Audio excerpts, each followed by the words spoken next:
Aux extrémités du continent africain, deux terres de métissage. Deux terres de rencontres et d'échanges. Deux peuples épris de tolérance et de liberté. Madagascar et le Maroc. Ces deux nations sont à jamais marquées par une histoire commune, écrite lorsque feu Sa Majesté le roi Mohamed V et la famille royale furent exilés dans la Grande Île de janvier 1954 jusqu'à leur retour triomphal au Maroc le 16 novembre 1955.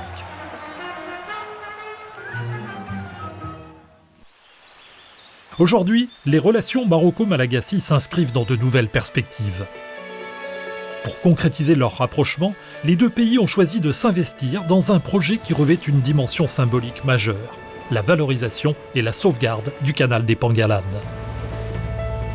Un canal destiné à rétablir le lien entre les populations riveraines, mais aussi à renforcer les liens entre Madagascar et le Maroc. Ainsi se dessineront les contours d'une nouvelle Afrique, ambitieuse et solidaire. Le canal des Pangalanes longe la côte est de Madagascar, de Toamasina au nord à Farafangana au sud, reliant entre eux fleuves, lacs, rivières et lagunes. Il n'est parfois séparé de la mer que par un étroit cordon dunaire. S'étendant sur près de 700 km, il est 4 fois plus long que le canal de Suez et 8 fois plus long que celui de Panama. Il représente, pour les habitants des villages construits le long du canal, l'unique possibilité de sortir de leur isolement. Les riverains vivent d'agriculture et de la vente de poissons et d'artisanat aux bateaux de passage. Pour eux, le canal est le principal moyen de communication entre les villages, mais aussi avec le reste du pays.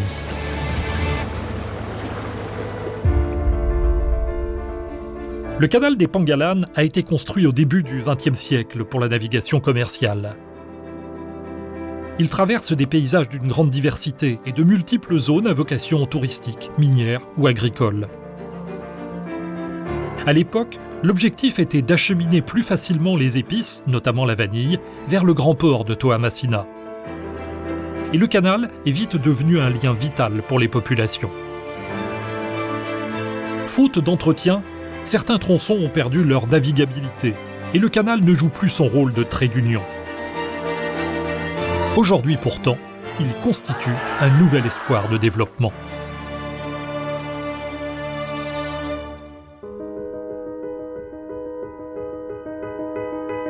Lors de la visite de Sa Majesté le roi Mohamed VI à Madagascar en novembre 2016, un mémorandum d'entente a en effet été signé pour redonner vie au canal des Pangalanes. Madagascar et le Maroc vont travailler ensemble à sa valorisation et sa sauvegarde.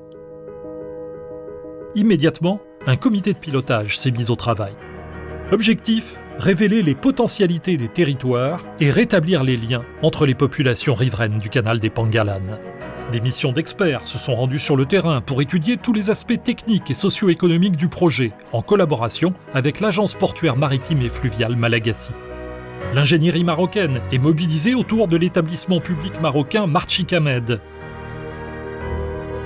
Il met au service de Madagascar son expertise, acquise lors du développement de projets initiés par Sa Majesté le roi Mohamed VI au Maroc et dans d'autres pays du continent. La priorité du projet consiste à restituer la navigabilité du canal. À terme, il devra présenter sur toute sa longueur un tirant d'eau de 2 mètres et une largeur minimale de 15 mètres. Il faudra aussi retirer les épaves et certains pièges à poissons qui entravent la navigation et libérer le plan d'eau des plantes aquatiques qui l'ont colonisé.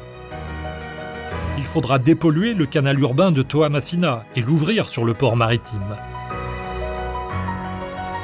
Refaire des Pangalanes un véritable axe de développement passe aussi par la réhabilitation du port fluvial de Toamasina, la mise à niveau des installations portuaires tout le long du canal et la construction de points de débarquement dans les villages. Alors, il pourra retrouver sa vocation première, favoriser le développement humain des riverains. Un domaine dans lequel le Maroc possède une expertise reconnue à travers l'Initiative nationale pour le développement humain qu'il se propose de partager avec le gouvernement malagasy au bénéfice des populations du canal des Pangalanes. Redevenu navigable, le canal facilitera les conditions de travail des femmes et des hommes. la scolarisation des enfants, l'accès aux soins. Le projet prévoit d'ailleurs la mise en service d'un bateau-hôpital spécialisé en soins ophtalmologiques et dentaires. Cette réalisation revêt une importante dimension environnementale par la préservation des écosystèmes, la conception d'une nouvelle mobilité durable et la mise en place d'un écolabel des Pangalanes pour le tourisme, l'agriculture et le commerce responsable. Couvrant un bassin de 70 000 km², la valorisation du canal concerne plus de 40 communes, regroupées dans un organisme public de coopération intercommunale. C'est ce dernier qui est proposé comme cadre institutionnel pour porter le projet.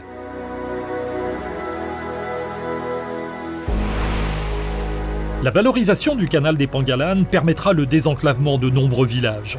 Il sera un facteur de cohésion territoriale par la valorisation durable des ressources des régions traversées. Ressources agricoles, minières, industrielles, portuaires ou touristiques. Des villages-centres bénéficiant d'incitations à l'investissement seront développés en concertation avec les populations locales.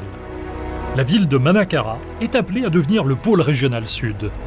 Le projet renforcera l'intégration territoriale par la construction d'une route entre Mahanoro et Mananjari et le renforcement des connexions routières et ferroviaires entre le canal et Antananarivo.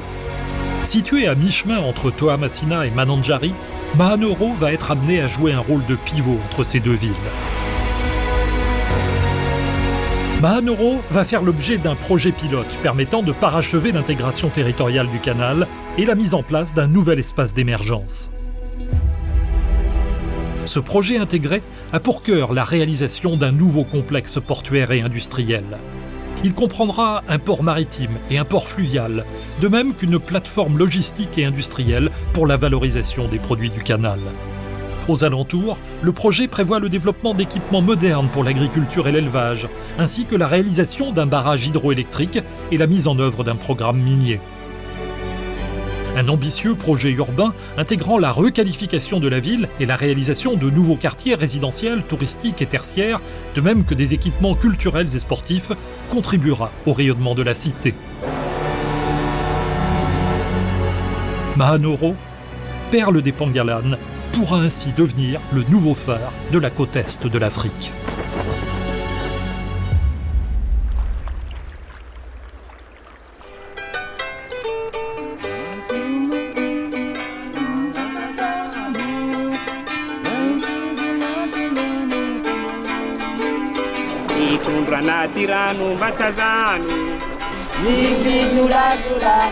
Le projet de valorisation et de sauvegarde du canal des Pangalanes s'érige déjà en modèle de coopération sud-sud.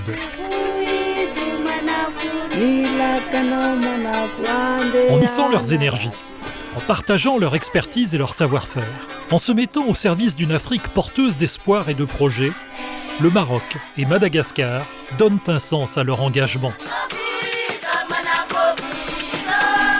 Une destinée commune pour un monde meilleur en partage.